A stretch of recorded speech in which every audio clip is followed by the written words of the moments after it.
इनी मीनी माइनी हो, क्या मेरी आवाज आ रही हो तो हु करो, फिर हम चालू करते हैं पढ़नो। गुड गुड मॉर्निंग, आवाज आ रही है क्या? Good morning. चलो बच्चा पाठी मजामा, कैसे हो, क्या हाल चाल? उहुहु! आज हम पढ़ेंगे second lecture of centre of मास, मजेदार चैप्टर, मजेदार लेक्चर। लास्ट लेक्चर में हमने बहुत सारे सेंटर ऑफ मास पढ़े थे। आज कुछ नया करेंगे। आज हम स्टार्ट करेंगे with negative mass concept. Negative mass, then हम लोग पढ़ेंगे वीसीएम, एसीएम और शिफ्टिंग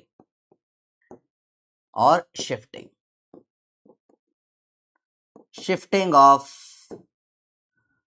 सीएम या शिफ्टिंग, सिर्फ शिफ्टिंग लिख लो। चलो स्टार्ट करते हैं बच्चा पार्टी नेगेटिव मास से, ठीक है? तब मेरी आवाज आ रही है? चालू करेंगे, दमदार मजा आने वाला है। आज तो पढ़ने वाले हैं सेंटर ऑफ मास। यार कितना खतरनाक है भाई, खड्डा कंसेप्ट। यस, खड्डा कंसेप्ट, वेरी गुड शशांक। तो यार सुबह उठने में हालत खराब हो जाती है यार। हाँ, एक ही क्लास लूंगा अभी एक दिन में। लास्ट वीक में 2 क्लासेस ले रहे थे, अब एक दिन में 1 क्लास ले लेंगे, ठीक है? चलिए पढ़ते हैं नेगेटिव मास। इंटरेस्टिंग कंसेप्ट है। इस कंसेप्ट को पढ़ने के पहले कुछ और बेसिक नॉलेज होना चाहिए। पहले बताओ, एरिया का फॉर्मूला क्या होता है सर्कल का? तो आप बोलोगे ये होता है पाई आर स्क्वायर। शाबाश, सर्कल का एरिया होता है पाई आर स्क्वायर। बहुत सिंपल सी बात है। और स्फीयर का वॉल्यूम क्या होता है? तो 4/3 पाई आर क्यूब। बिल्कुल सिंपल सा कंसेप्ट है, इसमें कोई ज्यादा दिमाग लगाना नहीं, तो हमको पता है। अब लमाइना क्या होता है समझो बेटा। लमाइना मतलब 2D ऑब्जेक्ट्स, 1D और 2D objects. 2D objects with only areas, only length and area, इनका वॉल्यूम नहीं होता। लमाइना क्या होता है? ऑब्जेक्ट जिनमें क्या होता है, लेंथ और एरिया हो सकता है, वॉल्यूम लमाइना में अलाउड नहीं होता, ठीक है? वॉल्यूम अगर आ गया तो फिर लमाइना नहीं होगा बेटा वो, ठीक है? Volume is not allowed in lamina. Object जिनमें क्या होता है, सिर्फ लेंथ और एरिया होता है, उनको हम लोग क्या बोलते हैं? लमाइना। जैसे कि रॉड आ जाएगा, लमाइना है। सर्कल की प्लेट आ जाएगा, स्क्वायर की प्लेट आ जाएगा, सर्कुलर, इसको डिस्क भी बोल सकते हैं। स्क्वायर डिस्क बोल सकते, डिस्क मतलब जो अंदर भरा होता है ना। इसमें क्यूब नहीं आ सकता, स्फीयर नहीं आ सकता, इनमें वॉल्यूम आ जाता है बेटा, ठीक है? तो लमाइना क्या होता है बेटा? 2D ऑब्जेक्ट्स को लमाइना बोलते हैं। मेनली इनकी बात करेंगे। इसे मास कैसे निकालते हैं? Proportional to area. जितना एरिया इतना मास होगा भैया। यार सर्कल है, स्क्वायर है, जितना एरिया इतना मास होगा, ठीक है? तो मेनली सर्कल के अगर हम मास करें तो मास प्रोपोर्शनल टू आर का स्क्वायर आ जाता है। मास प्रोपोर्शनल किससे आ जाएगा बेटा? आर के स्क्वायर से, क्योंकि एरिया पाई आर स्क्वायर होता है, ठीक है?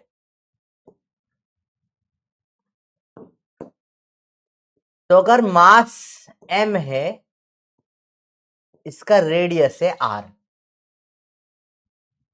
मास m है, रेडियस है r। तो अगर रेडियस कर दी मैंने r/2, तो मास हो जाएगा m/4, क्योंकि स्क्वायर हो जाता है, 2 का स्क्वायर 4। अगर रेडियस कर दी मैंने r/3 तो मास क्या आ जाएगा बेटा, स्क्वायर कर दो m/9। अगर रेडियस कर दी मैंने r/4, बताओ मास क्या आ जाएगा, m बाय क्या हो जाएगा, बताओ मास, m बाय क्या आ जाएगा मास, मास क्या आ जाएगा बताओ, m डिवाइडेड बाय क्या, क्या होगा इसका मास, जल्दी बताइए बेटा, जल्दी बताओ मास क्या आ जाएगा, m बाय क्या, बताइए, what will be the mass. हम्म,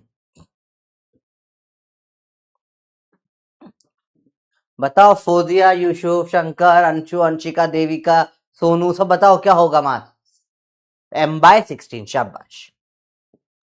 मैंने रेडियस कर दी और छोटी, r/लेटस से 5, मास हो जाएगा m/25। Very good, this is important concept. अगली चीज,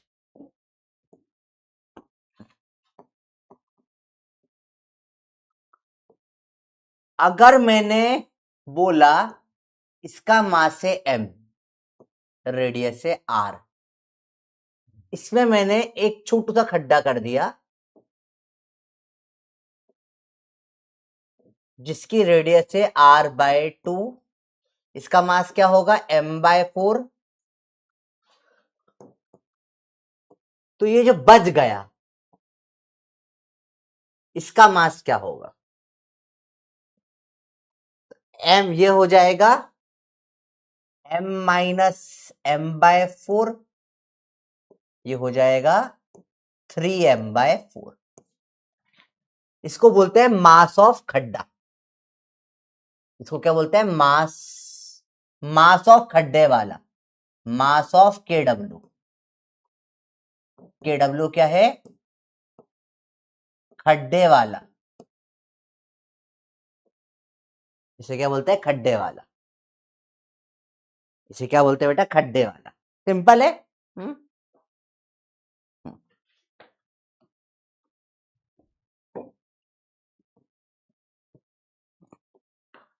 सेम, मास m है, रेडियस r है, मैंने रेडियस काट दी r/3 की, मास m/9 काट दिया मैंने, तो बताओ बचा हुआ मास कितना हो जाएगा, m खड्डे वाला, बताओ MKW खड्डे वाला कितना मास हो जाएगा बताओ, m-m/9, 8m/9। बड़ा बेसिक कंसेप्ट है। m मास है, रेडियस से r, इसमें से मैंने r/4 काट दिया, m/16 काट दिया, बताओ मास खड्डे वाला क्या हो जाएगा, m-m/16, m/15, m/16।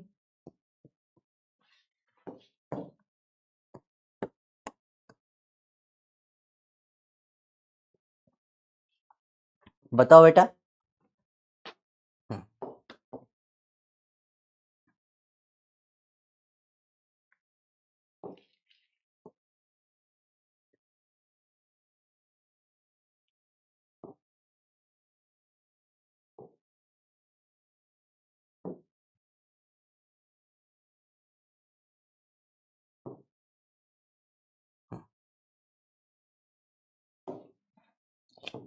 Let us से मास m, रेडियस r, इसमें से मैंने r/x काट दिया, मास हो जाएगा m/x²। खड्डे वाला मास क्या हो जाएगा, खड्डे वाला मास कितना हो जाएगा बताओ, m-m/x², तो 1 - x² m/x²।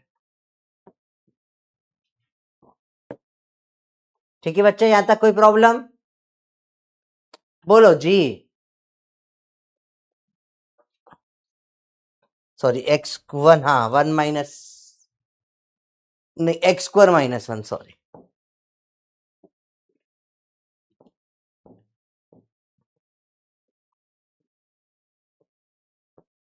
ठीक है, बहुत बढ़िया। क्लियर है, आर की वैल्यू की जरूरत नहीं पड़ेगी आपको, आर की वैल्यू दे रखी होगी तो आखिरी में रख देंगे। अगली चीज आपको जो निकालना सीखना है इस कंसेप्ट में, आपको निकालना सीखना है आर, आर खड्डा, आर खड्डा।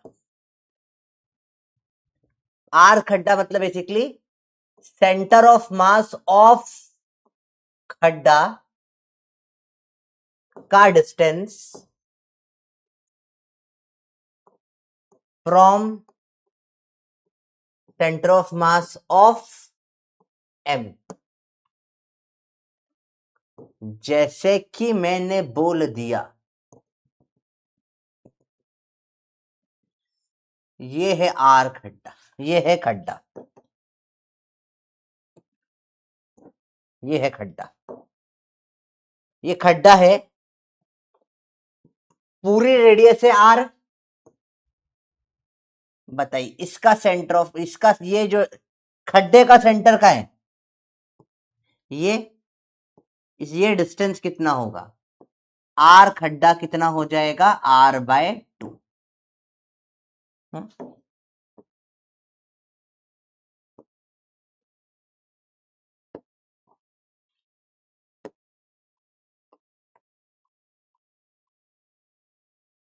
अब खड्डा है इधर, खड्डे की रेडियस कितनी है, ये R/4 इसकी रेडियस है खड्डे की, ये R का आधा, R/2 का आधा, R/4। तो आपको ये डिस्टेंस निकालना है, ये आ जाएगा R खड्डा है R/4।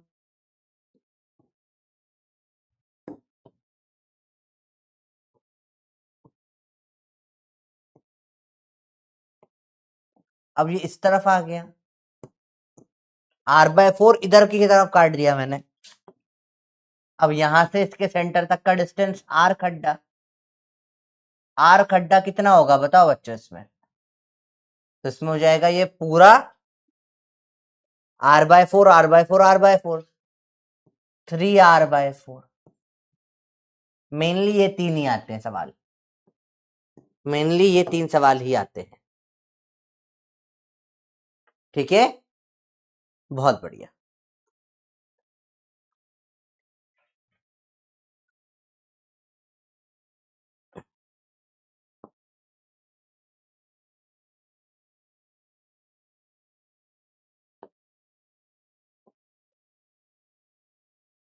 और कोई भी, अब इस कंसेप्ट से आप कभी भी किसी भी centre of mass of R खड्डे वाला निकाल सकते हो, minus of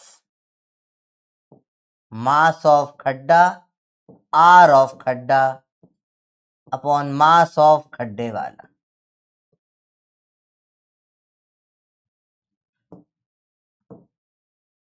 and that's it, सारे सवाल सॉल्व हो जाते हैं। कैसे, अभी अपन क्वेश्चन करते हैं। देखो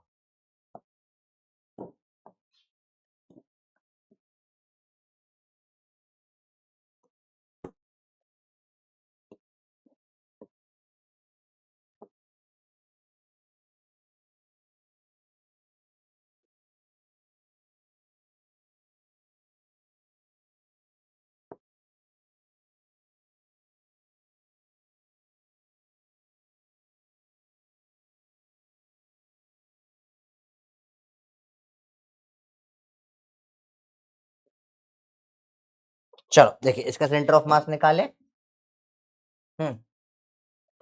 आर ऑफ का centre of mass is minus of mass of खड्डा कितना होगा, M/4, R/2 है इसकी रेडियस खड्डे की।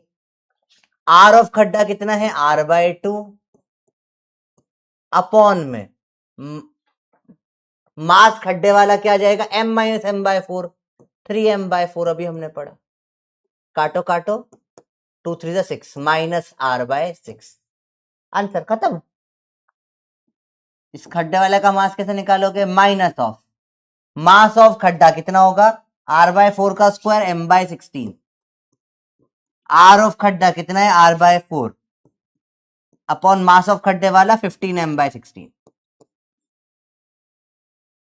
क्या हो जाएगा, काटो काटो, ये कट जाएगा, r/15 into 4 minus r/60।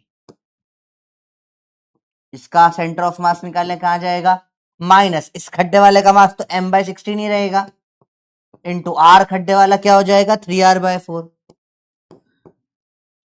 Upon इसका मास 15m/16, काटो काटो, 3 into R by 4 into 15 cut जाएगा, 15 5 3 5 जा 5 4 जा 20 माइनस r/20, एंड ये आपका आंसर आ।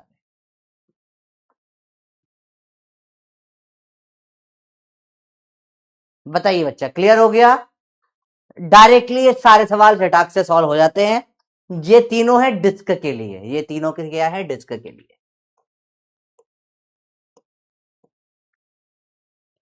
क्लियर हो गया बेटा कैसे ये सवाल होते हैं, बहुत डायरेक्ट सवाल हो जाते हैं, ठीक है, बहुत डायरेक्ट सवाल हो जाते हैं। 16 कहां से आया बेटा, ये यहां से आया ना, देखो ये आपने करा ना, देखो r/4 मतलब मास m/16, ये आपने मास खड्डा निकाल लिया, खड्डे का मास यहां निकाला आपने, फिर खड्डे वाला मास निकाला, ये भी निकाला आपने, भी सीखा तो ये निकालते कैसे हैं, देखो बेटा वही तो करा आपने। तो इसका मास m/4, खड्डे वाले का मास 3m/4, बस आपने 3 कंसेप्ट सीखे हैं, मास खड्डा निकालना सीखा, फिर मास खड्डे वाला निकालना सीखा, और फिर आर निकालना सीखा, तीनों मिला दिया, आंसर आ गया, ठीक है।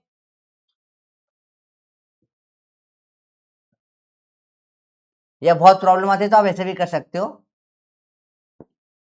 जो फाइनल सेंटर ऑफ मास आने वाला है खड्डे वाले का, वो आ जाएगा, देखो ध्यान से देखना, वो आ जाएगा आर खड्डा जो आपने निकाला है, खड्डे का सेंटर ऑफ मास जो अभी आपने निकालना सीखा, ये जो निकाल रहे हो आप, अपॉन में x² - 1, x निकालना भी आपने सीखा था, ऐसे भी कर सकते हो आप, ठीक है।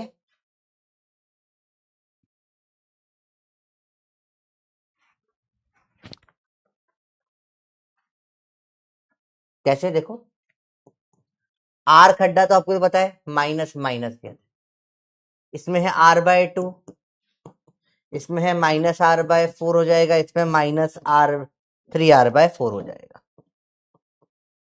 चलो x क्या होता है, रेडियस कितने टाइम कम हो गई, इस खड्डे की रेडियस r/2 2 टाइम्स कम हो गई, तो नीचे आ जाएगा 2² - 1 4 - 1 3, इसकी r/4 हो गई, 4² - 1 15, सेम आंसर आ जाएगा। तो यू हैव दोनों तरीके से निकालने के, जैसे चाहे निकाल सकते हैं, ठीक है बेटा, क्लियर है।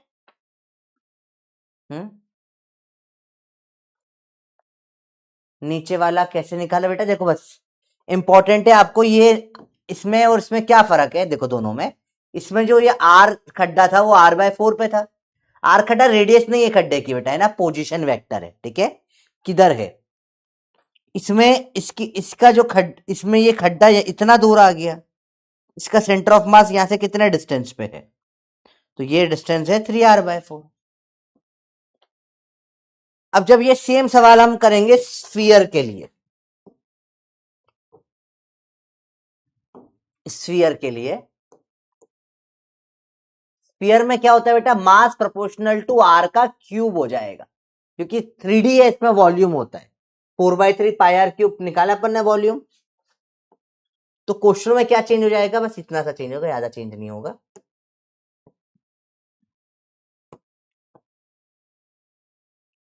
सब सेम रहेगा,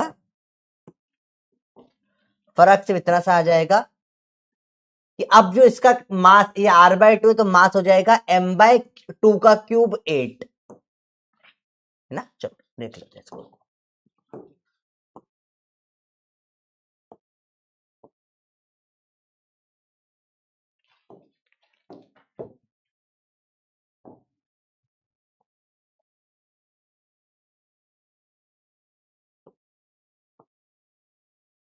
अब स्फीयर है, मास प्रोपोर्शनल टू वॉल्यूम, तो आर क्यूब आ जाएगा, है ना। मास प्रोपोर्शनल टू आर क्यूब,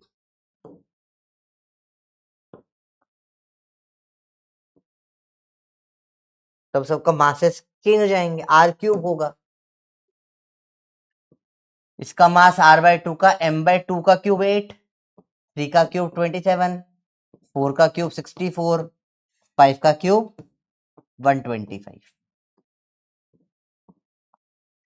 और मास खड्डे वाला क्या होता है, m माइनस मास खड्डा, वो सब में कितना आ जाएगा, 7m/8, 26m/27, 63m/64, 124m/125, ठीक है।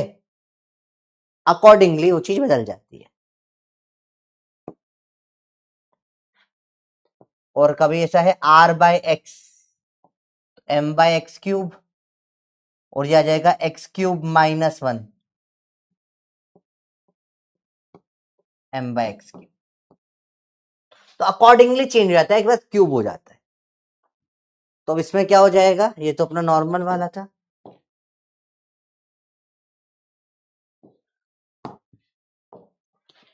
बस यहाँ पे m/8 हो जाएगा, 7m/8 आ जाएगा। यहाँ रेडियस r/4 है तो m/64 क्यूब हो गया bye 63 m/64, m/64 63 m/64।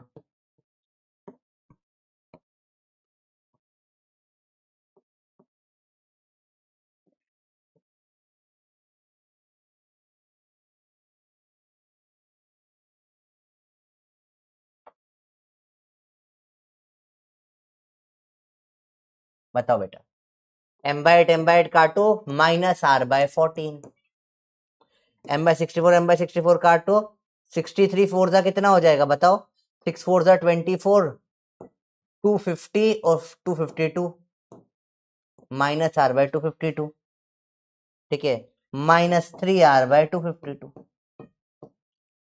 m/64 काटो, 6 4 जा 24, 4 3 जा 12, 1 2 52 5 6 7, ये इससे कट रहा है क्या 3 से, देखो जरा, ये कट रहा है 3 से शायद, है ना, 3 से कट जाएगा ये, -r/ कितना हो जाएगा, 3 से काटो, 3 3 8 जा 24, 12 -r/84। और इस वाले फॉर्मूले से करना है तो यहाँ पे क्योंकि ये 3D है तो x³ आ जाएगा, इससे भी कर सकते हो, बस इस पे क्यूब आ जाएगा।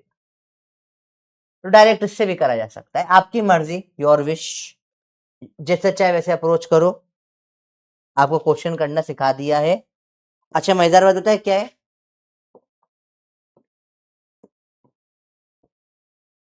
इसके अलावा और क्वेश्चन नहीं बनते इसमें, ठीक है। These are all the question, मतलब अगर आपने ये ये तीन ये तीन क्वेश्चन और ये तीन क्वेश्चन कर दिए, इसके अलावा क्वेश्चन ही नहीं बनते नेगेटिव मार्क्स में, बस क्वेश्चन ही यही बनते हैं और क्वेश्चन ही नहीं बनते, ठीक है। हाँ, और बन गए बाय चांस तो इससे आप निकाल सकते हो। जैसे एक बार एक जेई में बहुत, ये सब हमने कर लिया, सारे सवाल कर लिए हमने नेगेटिव मार्क्स के। हाँ बेटा बोल, क्या हो गया छोरी,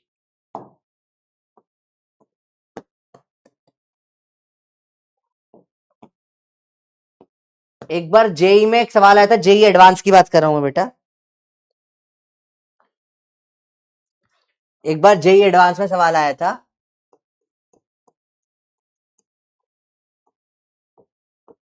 उन्होंने कर दिया था सर्कल जो है उसके अंदर एक स्क्वायर काट दिया, भाई ये लोग पागल हो गए थे। ठीक है, सर्कल है, इसकी रेडियस है लेट से 10 मीटर ले लो, इसमें स्क्वायर काट दिया जिसकी साइड क्या है, जिसकी साइड ले लो आप है 2 मीटर है, ठीक है, और इसका जहां पे जो पोजीशन थी स्क्वायर का जो सेंटर था वो है यहां से 5 मीटर पे। अब बोला इसका सेंटर ऑफ मास बताओ किधर आ जाएगा। ठीक है, तो अगेन बहुत मुश्किल नहीं है, आसान कंसेप्ट है, कितना दूर होगा फाइनली वही लगाना है आपको। आर जो खड्डे वाला लगाएंगे कैसे, माइनस आर खड्डा मास खड्डा अपॉन मास खड्डे वाला। क्या हो गया, तू तब क्यों परेशान कर ली है, क्या है, क्या हो गया, हाँ परेशान कर ली है, मेरे को पढ़ाने नहीं दे रही तू। हाँ हाँ हाँ, 1 मिनट प्लीज। चलो अब इसमें देखो, आर खड्डा क्या दे रखा है 5,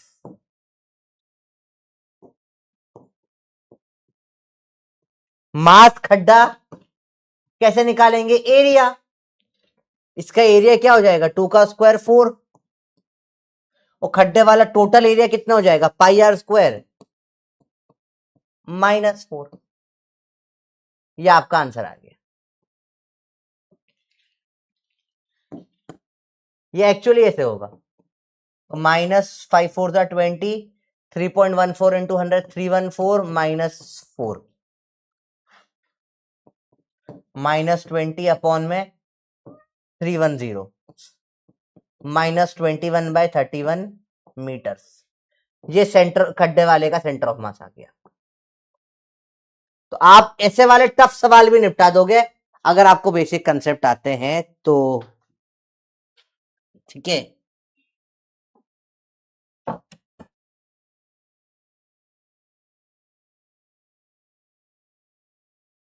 बताओ क्लियर है बच्चा।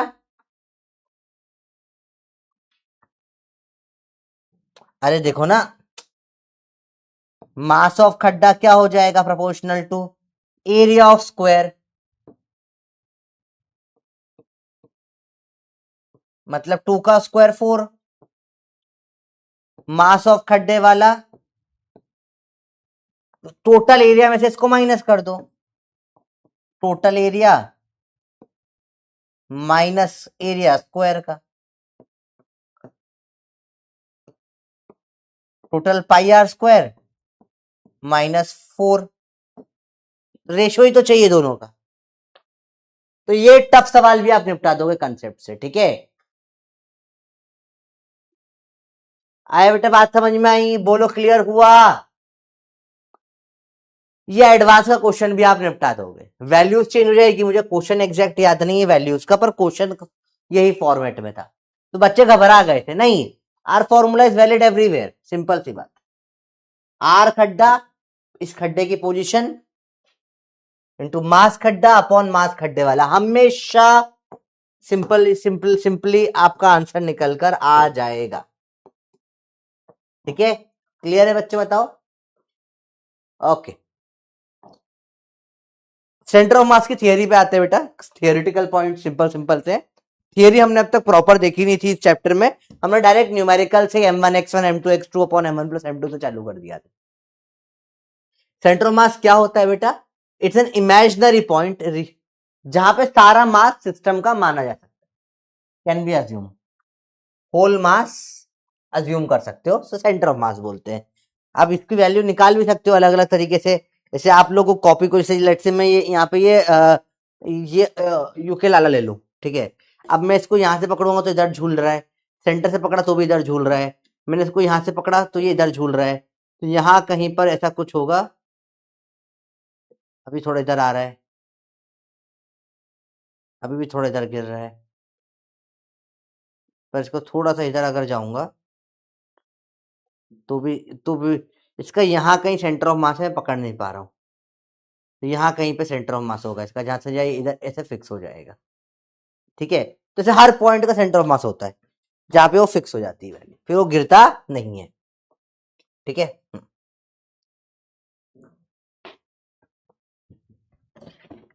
उल्टा करके पकड़ना थोड़ा आसान हो जाएगा मुझे लगता है।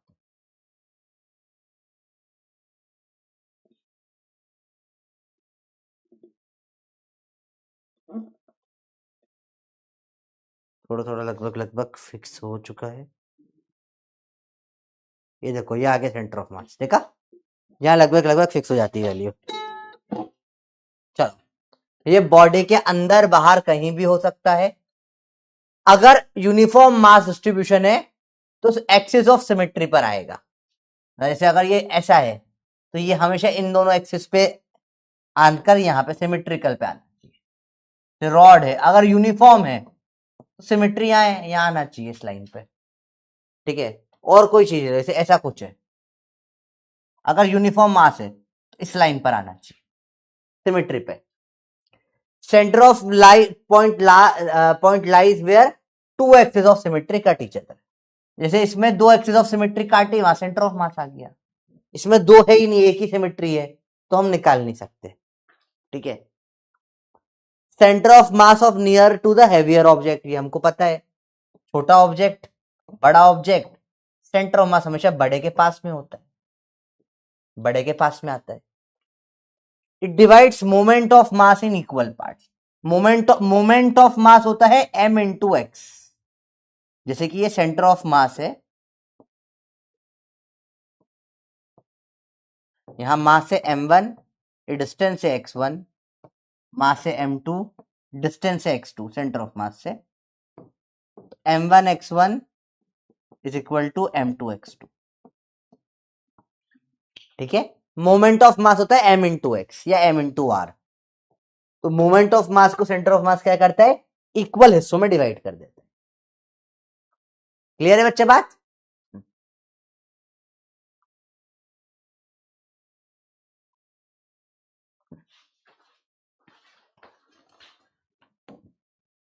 सवाल, system consist of mass m and m। तो एक छोटा m और एक बड़ा m। सेंटर ऑफ मास कहां पर आएगा? 30 सेकेंड, जवाब दीजिए। सेंटर ऑफ मास किस तरफ आएगा, बताओ।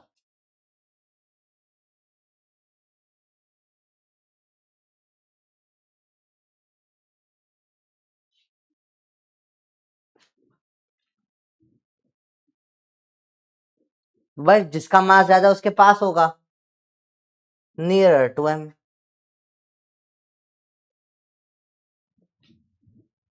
Like it's like very easy question.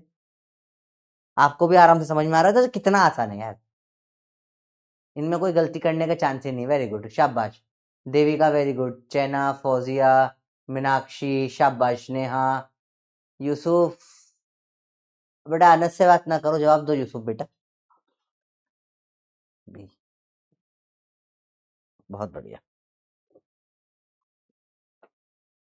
Circular plate of diameter ये दे रखा है, ठीक है फिगर, ये छोड़ दो, एससी का क्वेश्चन है। हाँ, density of material thickness are same, uniform है। सेंटर ऑफ मास बताओ कहां आएगा, इन दोनों में सेंटर ऑफ मास कहां आएगा? ए और बी, ए और ए दोनों का चाहिए, ए है, ये भी ए है, ये सेम सेम इनकी डायमीटर है।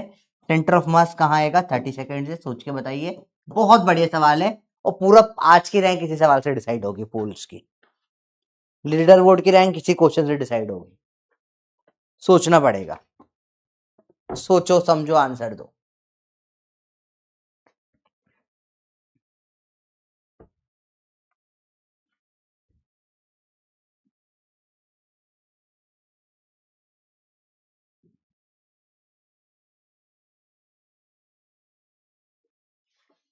चलिए टाइम्स अप।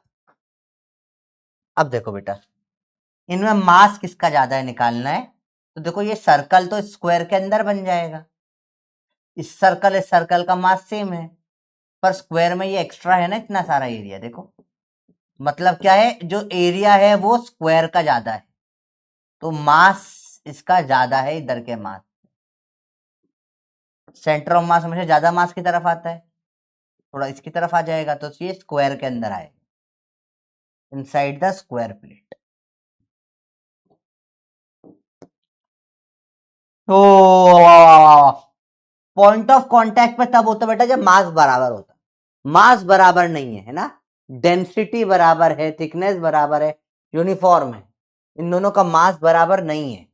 ठीक है, यहाँ पे सर्कल होता तो सर्कल सर्कल मास बराबर हो जाता, पर मास बराबर नहीं है, इधर का मास ज्यादा है, क्योंकि देखो सर्कल आप बना लोगे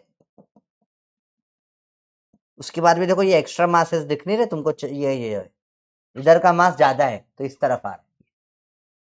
ठीक है, बहुत बढ़िया सवाल था। Position of centre of mass of a cube of a uniform mass density, uniform mass density का क्यूब का सेंटर पे ही होगा, ज्योमेट्रिक सेंटर। खत्म है सवाल, फर्जी सवाल। चलिए motion of centre of mass start करते हैं। पहले डायरेक्ट कुछ समझते हैं अपन फॉर्मूला, फटाफट से देखो बेटा। VCM, velocity of centre of मास कैसे निकालते हैं, वही direct formula, m1v1 plus m2v2 upon में m1 plus m2। Acceleration of centre of मास कैसे निकालेंगे, वही formula, m1v1 m1a1 plus m2a2 upon में m1 प्लस m2। तो वही सेम फॉर्मूलाज लगते जाते हैं, कुछ नया फॉर्मूला वगैरह नहीं आता इनमें, सेम फॉर्मूला लगता है जो ऑलरेडी निकाल चुके हैं अपन। ठीक है, चलिए सवाल स्टार्ट करें। Two particle which are initially at rest move towards each other under the action of their internal attraction force, जो भी हो, their speed are v and 2v at an instant, speed of centre of mass of the system क्या होगा। ठीक है, two particles which are initially rest,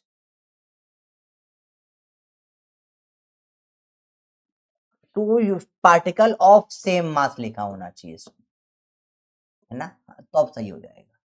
तो एक मास m है, एक मास m है, इसकी स्पीड v है, इसकी स्पीड 2v है।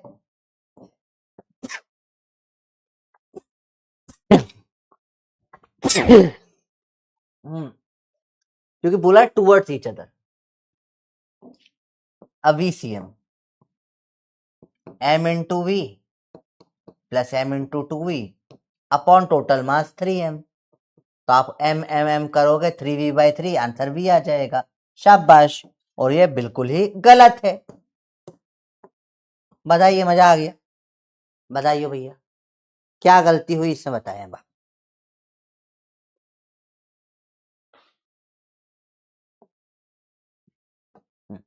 क्या गलती हुई बताइए।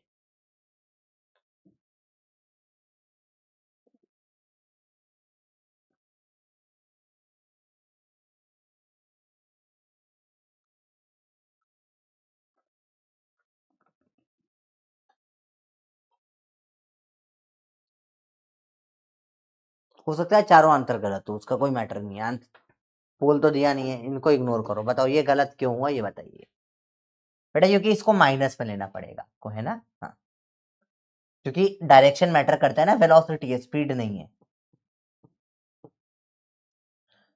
m into V minus m into 2v upon total mass 3m।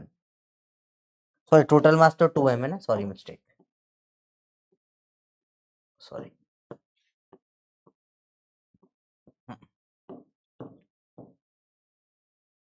तो भी 3v 1.5 ही गलत आंसर आता है ना। हाँ, क्यों गलत आता, क्योंकि डायरेक्शन इंपॉर्टेंट होता है। तो ये माइनस mv अपॉन 2m, काटो, माइनस v/2, ये आपका आंसर है VCM का। या 0.5v होता तो वो टिक कर देते अपन। ठीक है बेटा, अरे बोलो भैया समझ में आया। नहीं बेटा, रिलेटिव स्पीड नहीं, यहाँ पे गलती हुई इसकी।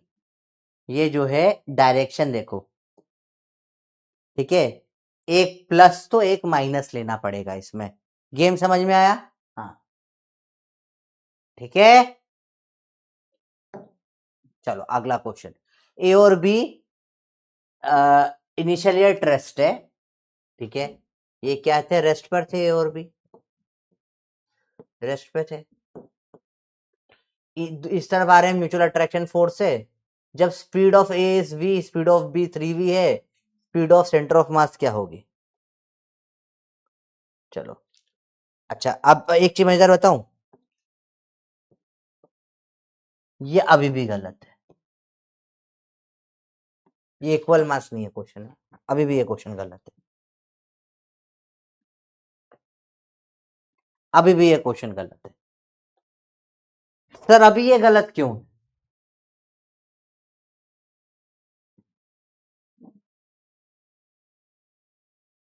फिर देखना ध्यान से सवाल को, मजा आएगा।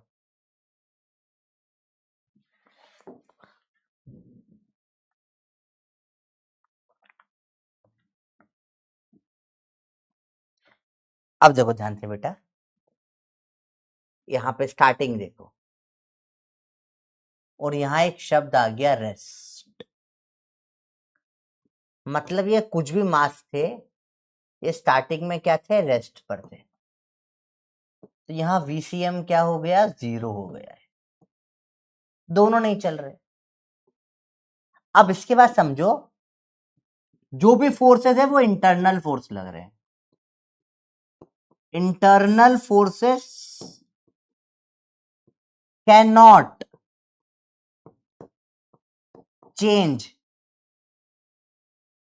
Value of VCM.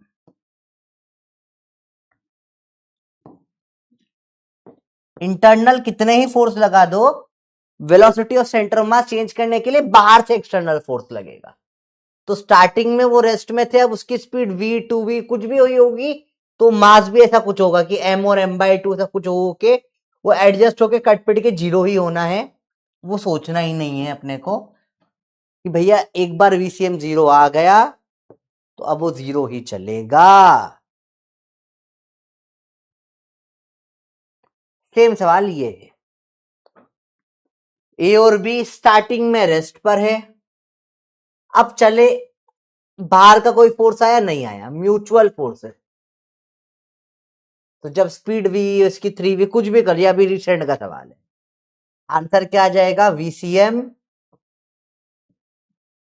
0, क्योंकि स्टार्टिंग में दोनों रेस्ट पे थे।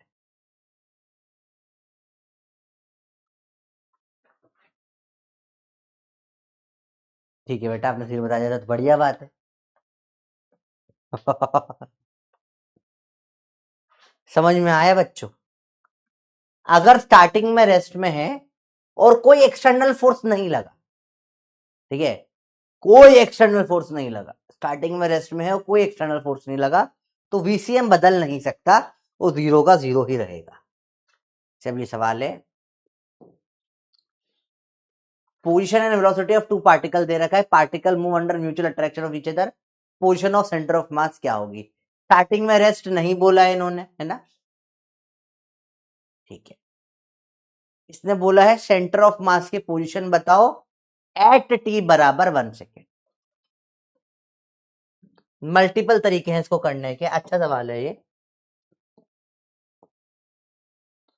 चलो देखते हैं।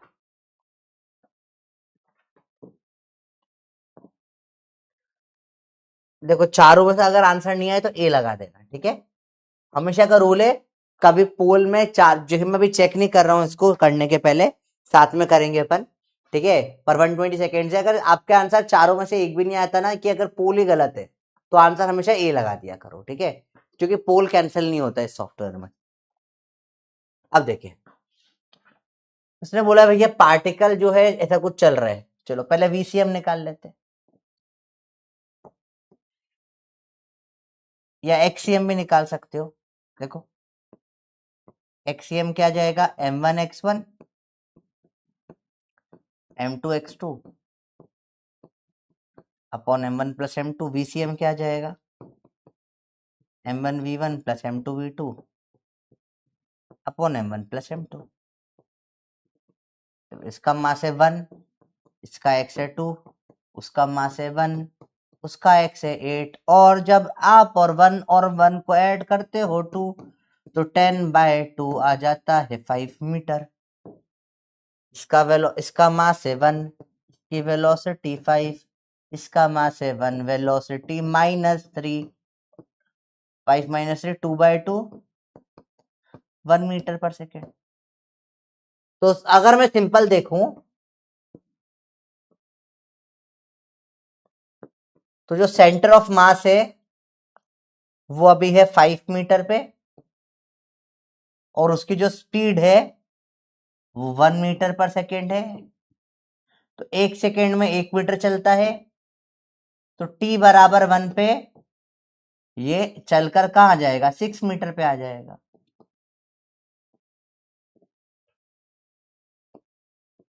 आंसर आ गया ये।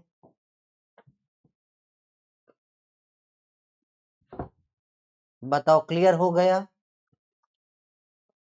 आसान सवाल था ये तो। आपने इतना देखा ही नहीं, सिंपल सवाल को आपने एक पॉइंट पे लिया है। भाई सेंटर ऑफ मास निकाल लो, उसकी स्पीड निकाल लो, अब 1 सेकेंड बाद कितना चल लेगा वो निकाल लो, खत्म। 5 पे है, 1 सेकेंड में 1 चला, 6 पे पहुंच जाएगा।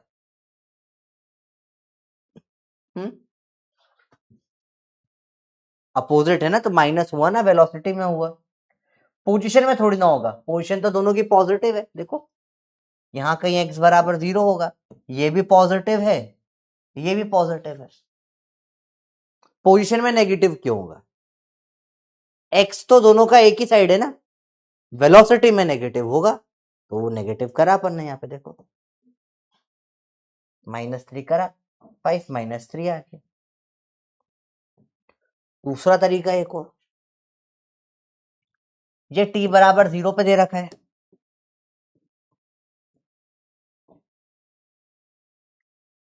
चलो t बराबर 1 पे निकालते हैं क्या होगा। इसकी स्पीड क्या है बेटा, 5 मीटर पर सेकेंड, ठीक है, तो 1 सेकेंड में चल लेगा 5 मीटर, तो 2 3 4 5 6 7 8, तो ये वाला भाई जो है ये यहां पे आ जाएगा।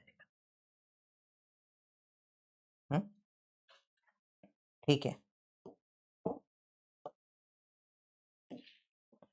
इसकी स्पीड है 3 मीटर पर सेकेंड, तो 8 से ये 3 चलेगा, 1 2 3, ये वाला भाई यहाँ पे आ जाएगा। दोनों सेम सेम मास है, 1 किलो 1 किलो, दोनों का सेंटर ऑफ मास कितने पे आ जाएगा, 6 पे आ जाएगा। फॉर्मूले से भी निकाल सकते हो, m1 x1 m2 x2, m तो 1 1 है, अपॉन टोटल मास 1 + 1, 5 + 7 12/2 6।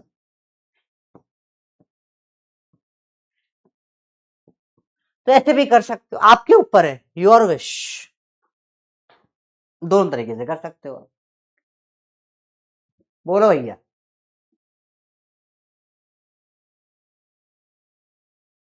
आपके ऊपर है, freedom.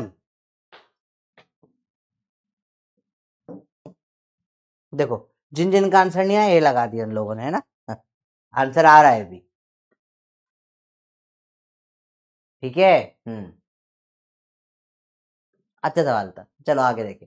Velocity of centre of mass of a system remains constant, total external force क्या होगा, 0। भाई अगर वीसीएम सेम है, अगर वेलोसिटी चेंज नहीं होती, नॉट चेंज,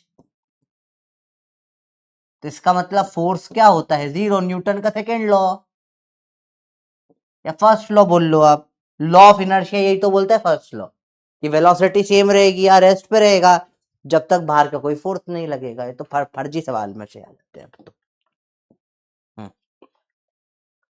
3 पार्टिकल्स का तीनों का एक्सेलरेशन ये दे रखा है, find magnitude of acceleration of centre of मास।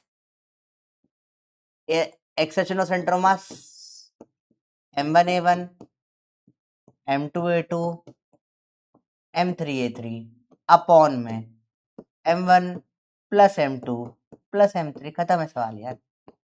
करें m1 1 a1 3 - 2 और 2 k कैप होगा, ये 3 i cap -2 j cap +2 k cap, plus m2 कितना है 2, a2 कितना है -i + 2j - k,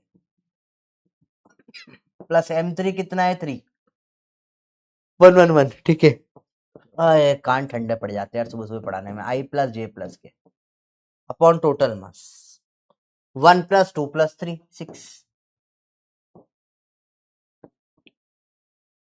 अब देखो 3, मैं कैसे सॉल्व करता हूँ देखो तरीका देखो। पहले आई कैप 3 का इधर आ जाएगा -2, इधर आ जाएगा 3 आई कैप में, प्लस जे का लें -2, 2 इंटू 2 4, 3 इंटू 1 3 जे कैप में, प्लस 2 इंटू -2, 3 इंटू 3 के कैप अपॉन में 6।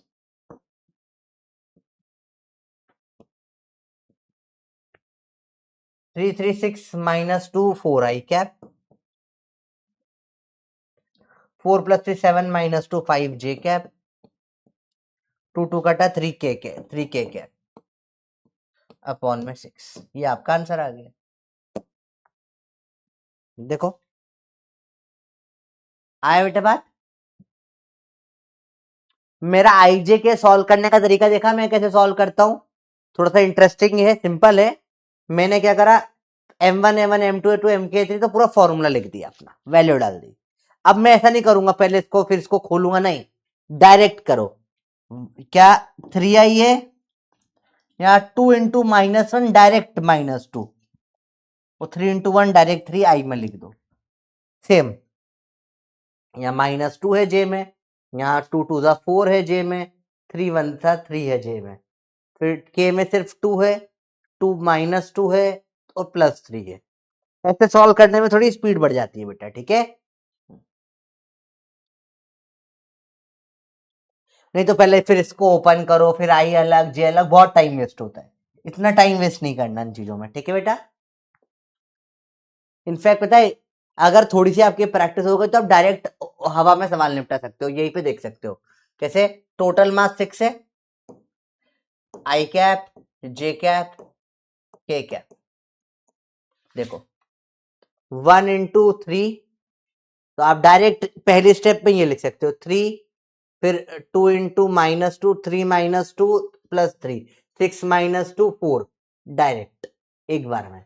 फिर जे में चल लें 1 इंटू -2 2 इंटू 2 4 -2 2 और 3 +3, तो ये 4 2 +3 5 आ जाएगा, ठीक है। 1 इंटू के कैप में 1 इंटू 2 2 और 2 इंटू -2 कट गया, 3 इंटू 3 3 बचा, 3 के कैप।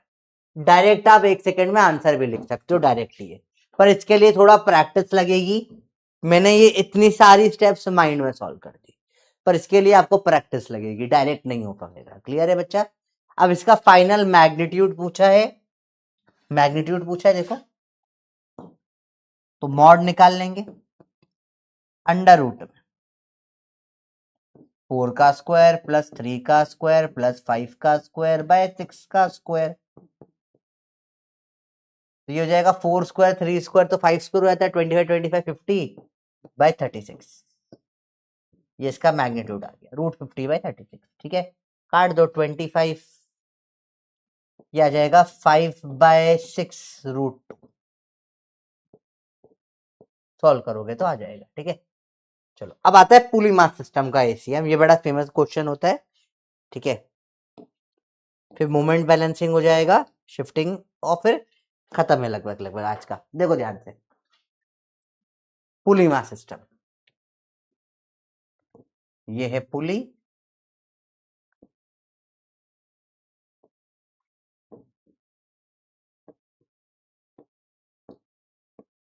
नॉर्मली इधर एक्सेलरेशन नीचे ए ऊपर ए होता है। ए की वैल्यू देते हैं m2g माइनस m1g या m2 माइनस m1g अपॉन में m1 प्लस m2। बहुत टाइम से देख के आ रहे हैं, ठीक है। अब मुझे निकालना है एक्सेलरेशन ऑफ सेंटर ऑफ मास की वैल्यू, तो वो क्या हो जाएगा, देखो लेटर से मैं नीचे की तरफ मार रहा हूं एसीएम में, एक को नेगेटिव एक को पॉजिटिव, दोनों में एक प्लस है माइनस है आएगा।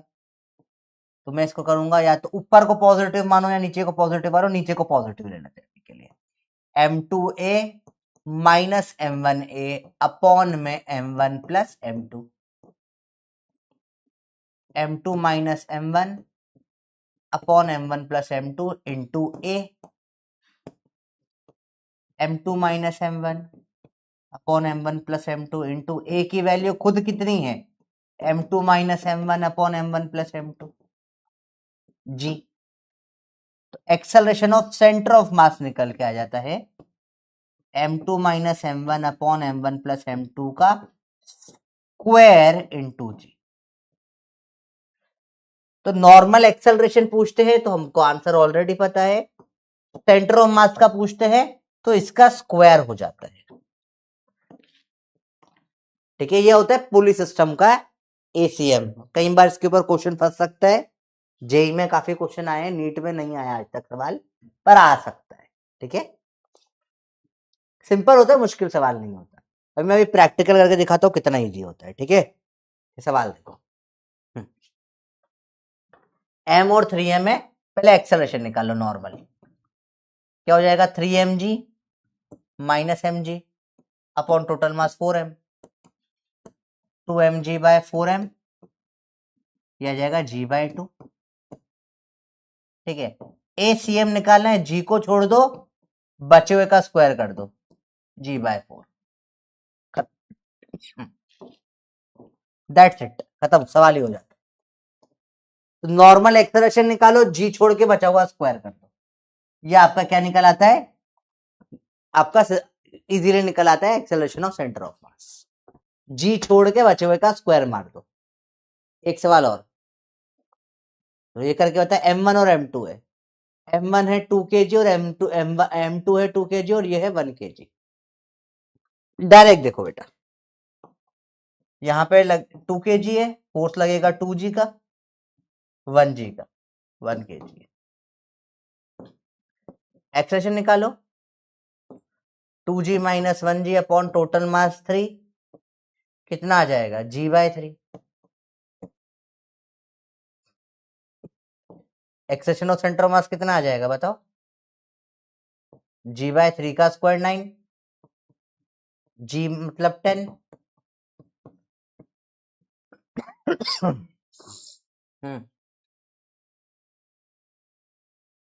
अब पूछा क्या वो भी देखे, assuming that both mass start from this distance traveled by center of mass in 2 seconds। ठीक है भाई, सेंटर ऑफ मास कितना चलेगा 2 सेकंड में, S equal to UT plus half A T square. Centre of mass का starting की speed 0 है, half acceleration है 10/9, टी स्क्वायर 4, 2 से 2 कटेगा 20/9 मीटर।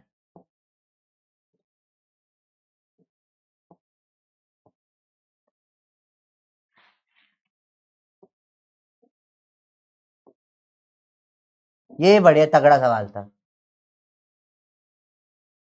आपने एक्सेलरेशन निकाल लिया फिर तो सवाल ही खत्म हो गया ना। उसने बोला 2 सेकंड में कितना चल रही है भैया ये एक्सेलरेशन से सेंटर ऑफ मास, खत्म, गेम ओवर।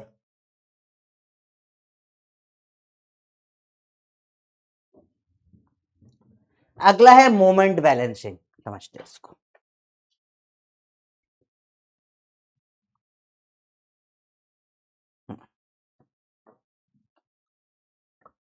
तो हमको पता है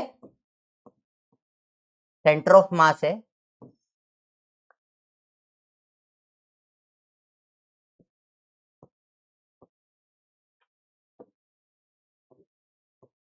ठीक है,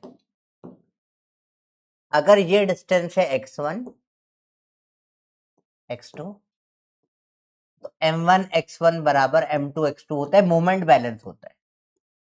ये m1 बाय m2 बराबर हो जाएगा x2 bye x1, inverse relation होता है डिस्टेंस का, हमको ऑलरेडी पता है ये चीज। ठीक है,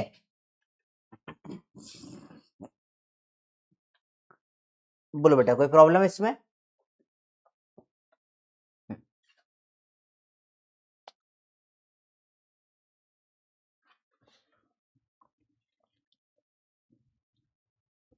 इजी कंसेप्ट।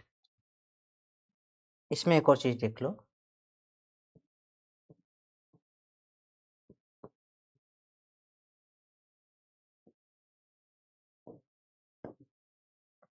अगर समझो ये इधर चल गया D1 डिस्टेंस, है ना, और ये इधर चला D2 distance, centre of mass does not change.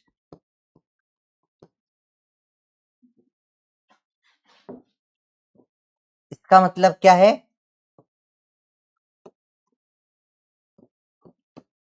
जितना ये खिसका उतना ही बैलेंस में खिसकना पड़ेगा। M1D1 शुड बी बराबर M2D2, क्योंकि मोमेंट बैलेंस करना पड़ता है बेटा, ठीक है, मोमेंट बैलेंस करना होता है। अगर ये बैलेंस नहीं होगा तो सेंटर ऑफ मास खिसक जाएगा, ठीक है, जैसे अगर ये कम चला होता सेंटर ऑफ मास इधर खिसक जाता, ठीक है, तो सेंटर ऑफ मास शिफ्ट हो जाएगा। कब शिफ्ट नहीं होगा, जब मोमेंट बैलेंस होगा, जितना इसने चला उतना ही उधर से भी चला होगा, मोमेंट mx सेम चला होगा, तो सेंटर ऑफ मास शिफ्ट नहीं होगा, तो सेंटर ऑफ मास वहीं का वहीं रहेगा, ठीक है, वरना शिफ्ट हो जाएगा। सिंपल सा कंसेप्ट है, क्योंकि मोमेंट बैलेंस होता है, क्योंकि मोमेंट बैलेंस होता है, ठीक है। सवाल देखिए, consider a system of two particles having mass m1 and m2. If the particle of mass m1 is pushed towards center of mass through a distance d, what distance should the particle of m2 be moved to keep the center of mass at the original position? 2004 का सवाल है, simple सवाल है, you have 45 seconds, answer बताइए, simple सा सवाल है, क्योंकि सेंटर ऑफ मास से मोमेंट बैलेंस होना चाहिए, m इंटू एक्स सेम होना चाहिए। तो आपने अगर इसको पहले m1 को d खिसकाया तो अपोजिट डायरेक्शन में m2 को भी आपको कुछ इसको d डैश मान ले खिसकाना पड़ेगा,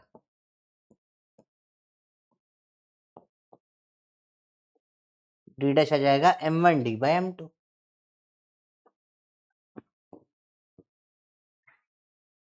सवाल ही बहुत इजी था यार ये तो, है ना।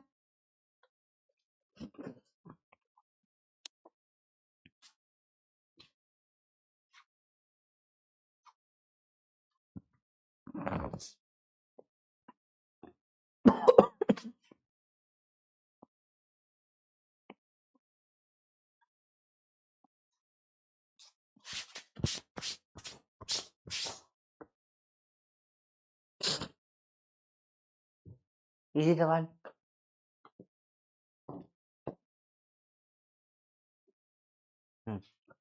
Two spherical bodies of mass m and 5m and radius r and 2r are released in free space with initial separation between their center of mass equal to 12r।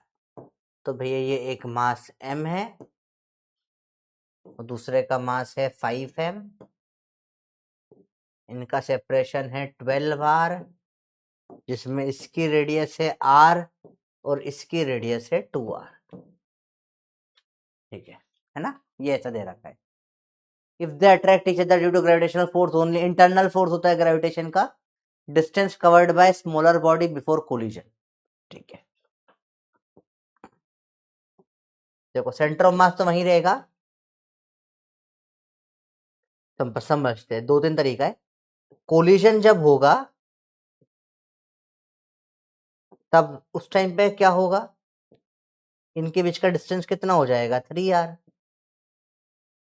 ठीक है, इनके बीच का डिस्टेंस कितना आ जाएगा 3r।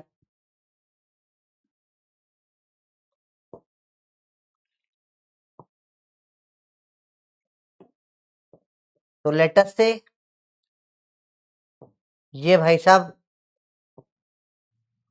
और ये भाई साहब, ये भाई साहब चले d1 और ये भाई साहब चले d2, d1 प्लस d2 कितना आना चाहिए, कितना चला टोटल 12 माइनस 3, कितना डिस्टेंस चला टोटल, पहले 12 पे थे अभी 3 पे आ गए, 12 माइनस 3 9 आ रहा, टोटल कितना चले बेटा 9r चले, है ना, टक्कर के लिए। और ये तो सिंपल फॉर्मूला m1d1 बराबर m2d2, m इंटू d1 बराबर उसका मास 5m इंटू d2, सॉल्व कर लो। d1 बराबर 5d2 रख दो, 6d2 बराबर 9r, d2 आ जाएगा, 3 से कटेगा, 3/2 1.5r, और d1 पूछा है शायद, माइनस कर दो, d1 क्या है 5 टाइम्स है इसका 4.5r, 7.5r।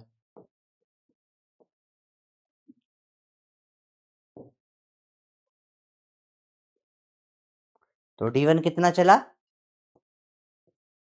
This becomes a fantastic question. Concept समझ में आया बेटा? 12r है, जब टक्कर होगा तो डिस्टेंस 3r होगा, तो दोनों मिला के 9r चले, 12 माइनस 3 दोनों मिला के 9r चले, और फिर मोमेंट बैलेंस कर दिया, m1 d1 बराबर m2 d2, खत्म, सवाल आंसर आ गया। ठीक है,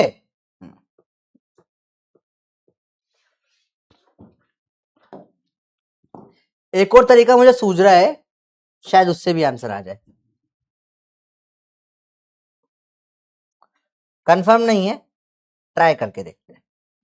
ठीक है, लेट्स ट्राई, ट्राई करने में क्या आता है ना, इसका सेंटर ऑफ मास निकाल लो, एक्सीएम।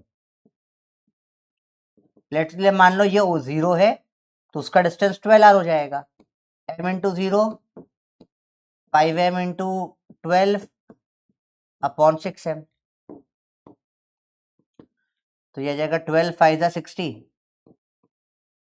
बाय 6m, mm काटो, आ गया 10, तो ये आ गया 10r, 12 यहीं पर है इसका सेंटर ऑफ मास, यार ये तो बहुत ज्यादा पास में आ गया है।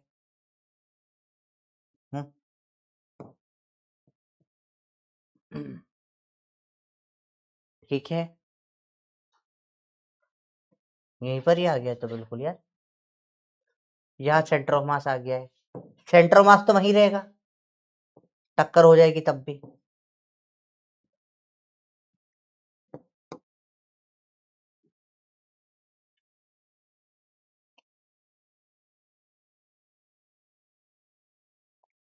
नहीं, इससे नहीं हो पा रहा, छोड़ो, हो नहीं रहा इससे, मतलब हो तो रहा है पर कॉम्प्लिकेटेड जा रहा है, सिंपल डायरेक्ट ही कर लो। अगला, पैरों तरह जमीन खिसक गई है, shifting. Shifting basically simple concept होता है बेटा, जो हम ऑलरेडी पढ़ते आ रहे थे। जैसे देखो, छोटा मास है, वो इधर चलता है d1, m1, m2 इधर चलता है d2, सेंटर ऑफ मास अगर सेम रहा तो हम बोलते हैं m1 d1 बराबर m2 d2, ये हमने ऑलरेडी पढ़ लिया। अब पता है अब इसमें क्या है, ये m1 है और ये साथ में है m2, m2 के ऊपर ऐसा है, ये m1 m2 के ऊपर बैठा हुआ है। चलो, अब m1 अगर चलेगा d1 तो m2 खिसकेगा इधर d2, अब इसमें क्या होगा, m1 d1 बराबर m2 नहीं, m1 प्लस m2 d2 होगा, क्योंकि अगर ये m2 खिसकेगा तो ये इसके ऊपर ही बैठा हुआ है ना, तो ये भी खिसक जाएगा साथ में। ये ऐसा है, समझो कि हमारा ये उक्के लालू है, उक्के लालू पे स्पाइडरमैन बैठा है, मकड़ा मानुस बैठा है। अब समझो इसमें क्या हो रहा है, समझना ध्यान से, मकड़ा मानुस इधर जा रहा है, यूकेलेले इधर खिसका इसके कारण से, तो इसमें ये भी तो साथ में इसके खिसक जाएगा ना, मकड़ा मानुस भी। ठीक है, जैसे ये इसके ऊपर गया तो ये भी इधर खिसक गया, तो दूसरी साइड की शिफ्टिंग में दोनों मास आ जाते हैं, टोटल मास आ जाता है। ठीक है, centre of mass not move. दोनों कंसेप्ट में डिफरेंस समझ में आया? इसमें m1 m2 अलग अलग मासेस थे, ठीक है, इसमें m2 के ऊपर ही m आके बैठ गया है, तो इधर तो ये m1 चला d, पर इस तरफ दोनों खिसकेंगे, m1 plus m2 d। Concept समझ में आया बेटा? हाँ, जैसे कि ये सवाल तो लास्ट में करेंगे, हम आज का लास्ट क्वेश्चन रहेगा, पहले सिंपल सवाल ये वाला। जैसे देखो, person of mass m is standing on a plank of mass capital M and length L। ठीक है, floating in water, person move from one end to other. अब देखो ये m चल लिया, इधर l,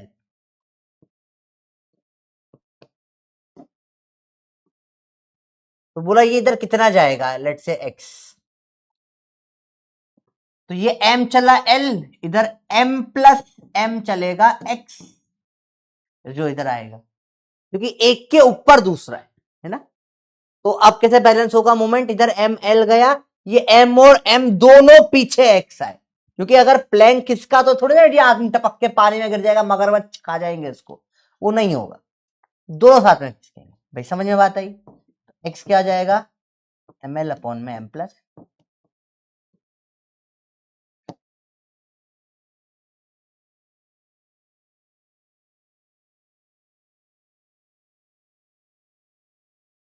अगला सवाल देखिए, सेम क्वेश्चन है, बलून पे बंदर चढ़ रहा है, छोटा मास m है, ऊपर चढ़ेगा तो बलून कितना नीचे आ जाएगा, तो अब बलून नीचे आएगा तो बंदर भी नीचे आएगा, तो वही हो जाएगा ml बराबर m plus l into let से y, नीचे आ गया पूरा, y क्या जाएगा, ml upon m plus m। आया बेटे समझ में, यस। आपको वर्क पावर एनर्जी का समरी लेक्चर आ चुका होगा ऑलरेडी, क्लास कब तक है, थोड़ी देर और खत्म होने वाला है। अब ये सवाल बड़ा अच्छा है, ये सवाल बड़ी मस्त सवाल है, इसमें 3 आदमी हैं, ABC 40 50 60, 40 50 60, प्लैंक पे खड़े हैं 90 kg का, ये 90 kg, ठीक है, which is smooth horizontal plane, if A and C exchange their position, A और C एक्सचेंज हो गए, तो बेसिकली देखो क्या हो गया, A इधर 40 है, इधर 60 है, इधर नेट में बोले तो 20 kg जो है वो उठकर इधर आ गया, और कुछ भी नहीं होगा, बाकी तो सेम ही देखो, ये 40 है 60, तो 20 kg इधर से इधर आ गया, तो 60 40 हो जाएगा, ठीक है, तो 20 इधर आ गया, बचा हुआ सारा उधर राइट में चला जाएगा, लेफ्ट में नहीं होगा, राइट में जाएगा, आंसर तो ऐसे ही आ गया। अब कैसे निकालेंगे, 20 kg आ गया इस तरफ, कितना 4 मीटर, बराबर ये सारा उधर शिफ्ट होगा, 90 प्लस 40 प्लस 50 प्लस 60 इंटू इधर चलेगा yx, है ना, सब उधर उधर सब खिसकेगा, 20 इधर आया 4, 20 इंटू 4 इज इक्वल टू, चलो जोड़ो फटाफट से ना, क्या हो जाएगा 40 60 100, 90 50 140 240, 0 0 काटो, ये कितना हो जाएगा, x आ जाएगा 2 4 जा 8 by 24, 1/3 metre, right. Again wonderful question, खतरनाक सवाल, वंडरफुल।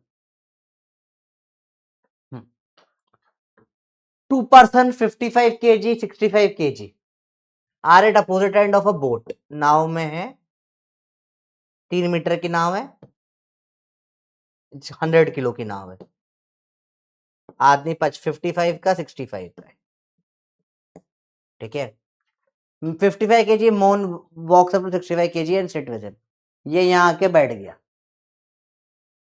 सेंटर ऑफ मास कितना शिफ्ट हो जाएगा, 55 चला कितना 3, टोटल टोटल खिसकेगा इधर x, 100 55 65, तो 55 65 जोड़ो कितना हो जाएगा, ये हो जाएगा 60 60 120, और ये हो जाएगा 220 इंटू एक्स, एक्स आ जाएगा 55 अपॉन 220 इंटू 3, 11 से काट दो 30 सेकेंड्स, 11 5 जा 11 220 जा 5 से कट जाएगा 4 जा,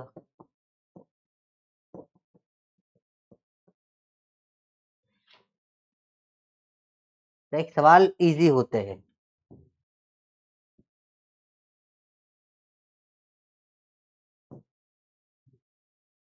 लास्ट टॉपिक, आखिरी के 5 मिनट बस।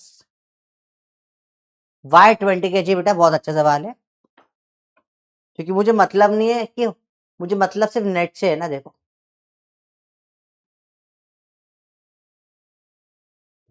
पर इसको कर लो।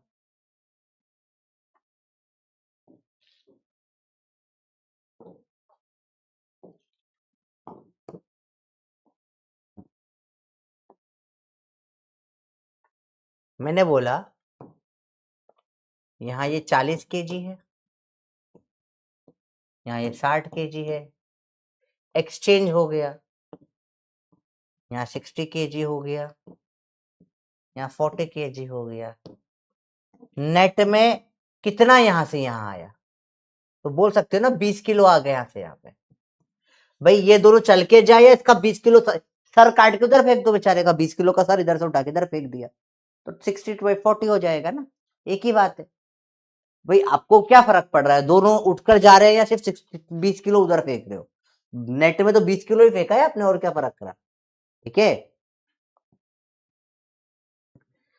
लास्ट टॉपिक है सेंटर ऑफ ग्रेविटी, समझते हैं। पहले फॉर्मूला समझ लो, सेंटर ऑफ ग्रेविटी क्या होता है बेटा? RCG। देखो RCM का फॉर्मूला क्या था? M1R1 plus M2R2 plus dot dot dot dot upon में M1 प्लस M2, है ना। R centre of gravity CG, इसका फॉर्मूला था W1R1 प्लस W2R2। मास की जगह वेट आ जाता है बेटा, सेंटर ऑफ ग्रेविटी का मास की जगह क्या आता है? वेट आ जाता है। बोले तो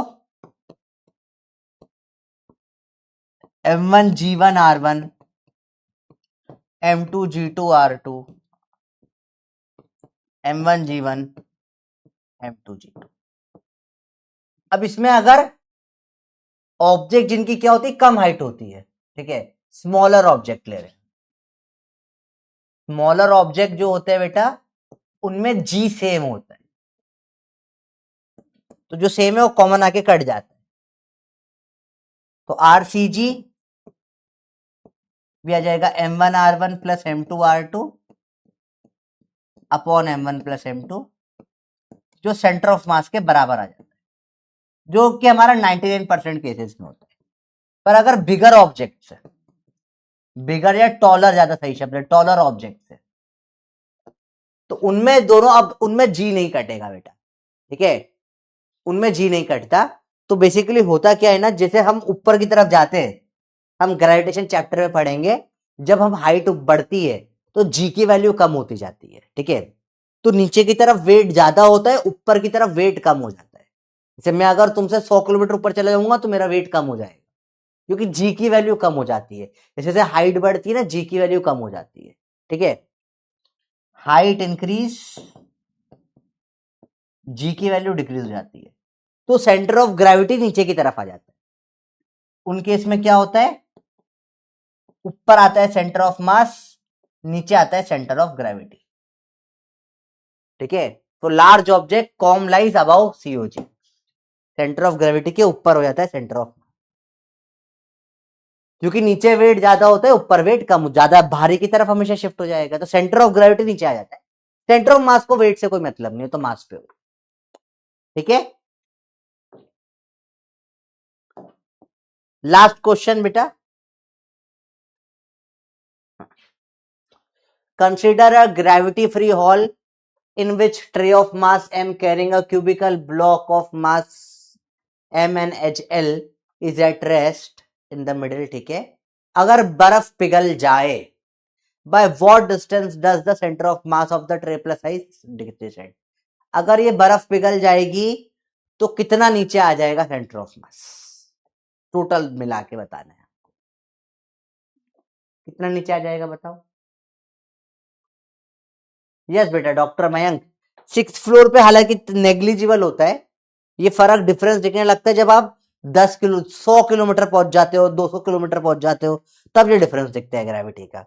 इसका फॉर्मूला भी होता है, हम ग्रेविटेशन में पढ़ेंगे, फॉर्मूला होता है जो इसका होता है, G is equal to G at height H, G 1 - 2h/r approximated ऐसा होता है, ठीक है। तो जी नॉर्मल लेट से 10 g है, ठीक है। 10 × 1 - 2, आप 100 किलोमीटर ऊपर चले गए, आर की वैल्यू 6400 होती है, अर्थ की रेडियस 1/32, तो 10 - 10/32, तो ये कुछ बहुत मतलब माइनर से डिफरेंस आएगा। आप ऐसे चले जाओ तो 200-300 किलोमीटर तब जाके डिफरेंस आना चालू होता है, ठीक है, वरना बहुत माइनर डिफरेंस रहता है। इसका आंसर क्या आ जाएगा बेटा? No change. पहली चीज तो ये ग्रेविटी फ्री है। ग्रेविटी फ्री है मतलब क्या? ये पिघलने के बाद ग्रेविटी नहीं है तो नीचे कैसे आएगा? नहीं आएगा, तो ये पानी यहीं का यहीं पड़ा रहेगा। तो ये आइस अगर मेल्ट होकर पानी भी बन गई तो पानी भी यहीं पड़ा रहेगा, कोई फर्क नहीं पड़ेगा, ठीक है। हाँ बेटा, एरोप्लेन बहुत ऊपर हाइट पे होता है, वहां हमारा वेट थोड़ा सा कम हो जाता है। 0.1 किलो से कम हो जाएगा। जैसे लेट से आप एरोप्लेन में कोई कितनी ऊपर हाइट पे थोड़ी ना उड़ता है। एरोप्लेन कितने ऊपर हाइट पे उड़ता है? जमीन से इतना ऊपर तो उड़ता नहीं है, 100 किलोमीटर ऊपर थोड़ी ना उड़ता है एरोप्लेन भी, ठीक है। पर बहुत आप समझो हल्का सा माइनर से डिफरेंट आता है, वरना ग्रेविटेशन में हम पढ़ेंगे डिटेल में, ठीक है।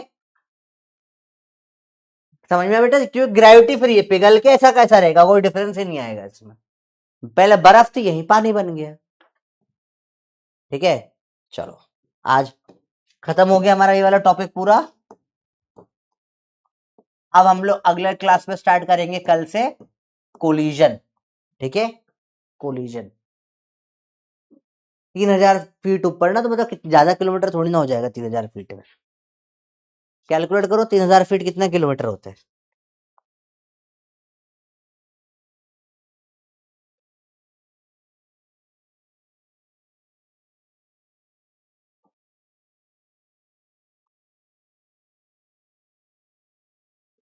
1 किलोमीटर भी नहीं है, तो ना बराबर डिफरेंस आएगा बेटा, ठीक है।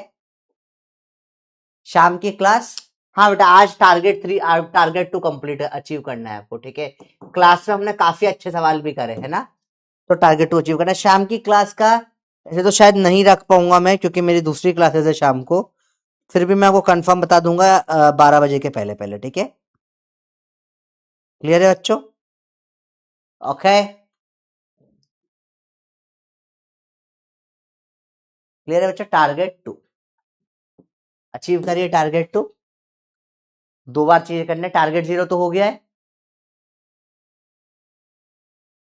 चलो, बाकी कुछ मत करो, इसके अलावा अभी इतना ही अचीव करो।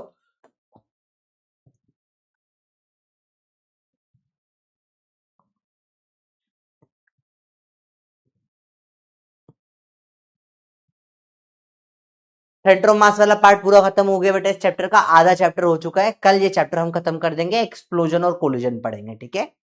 तो विल कल स्टडी करेंगे एक्सप्लोजन और कोलिजन, ठीक है बच्चों।